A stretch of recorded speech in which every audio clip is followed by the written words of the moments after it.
वो अकेले ही बैठा हुआ था। उसने मेरे को एक ऑडिट रिपोर्ट निकाल के दी। मुझे कहा कि भैया आप इसके ना फोटो स्टेट कराओ और फोटो स्टेट करा करके वापस मुझे दे जाओ और फिर इसके ऊपर आप रिपोर्ट बनाओ। बहुत नुकसान हो रहा है, बहुत बिगाड़ हो रहा है। केंद्र सरकार ने 36 लाख रुपए मंजूर किए थे घड़ियाल अभ्यारण्य के लिए, और वो जो 36 लाख रुपए थे वो खुर्द कर दिए गए। अंडे निकले ही नहीं, बच्चे उसमें से बाहर आए ही नहीं, और वो सारा पैसा खा गए।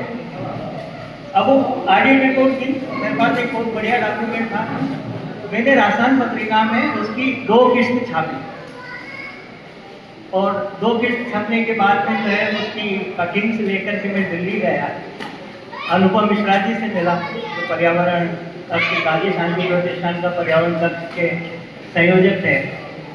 तो उन्होंने मेरी वो दोनों रिपोर्टें पढ़ करके कहा कि बोले यार इसमें तो और काम होना चाहिए।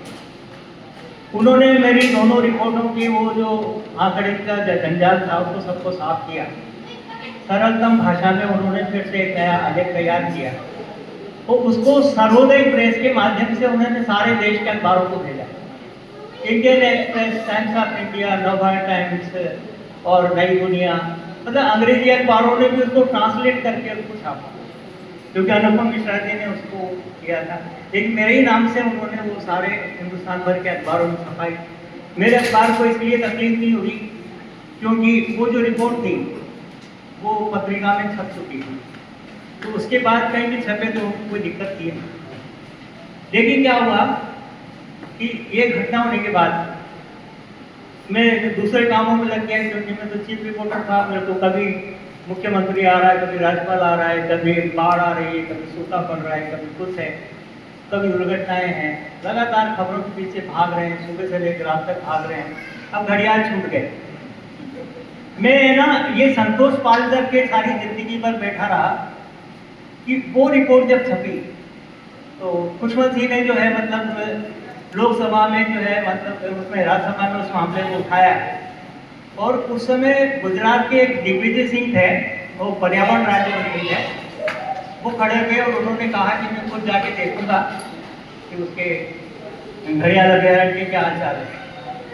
वो आए, हम लोग तो उनके साथ पत्रकार सारे लोग जो है उठा के गए जावर में, जाकर के उन्होंने जाकर के वो घड़ियाल का जो मतलब इलाका था जहाँ पर वो अंडे देते थे वो सारे को उन्होंने अवलोकन किया, देखा।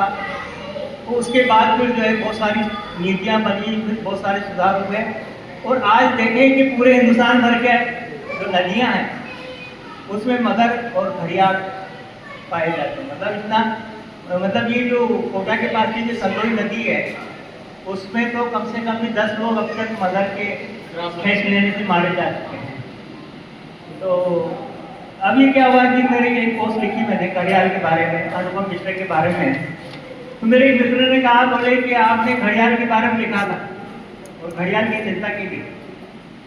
बोले कि हिंदुस्तान की नदियों में घड़ियाल नहीं, मगरमच्छ हैं जहाँ भी चले जाओ आप।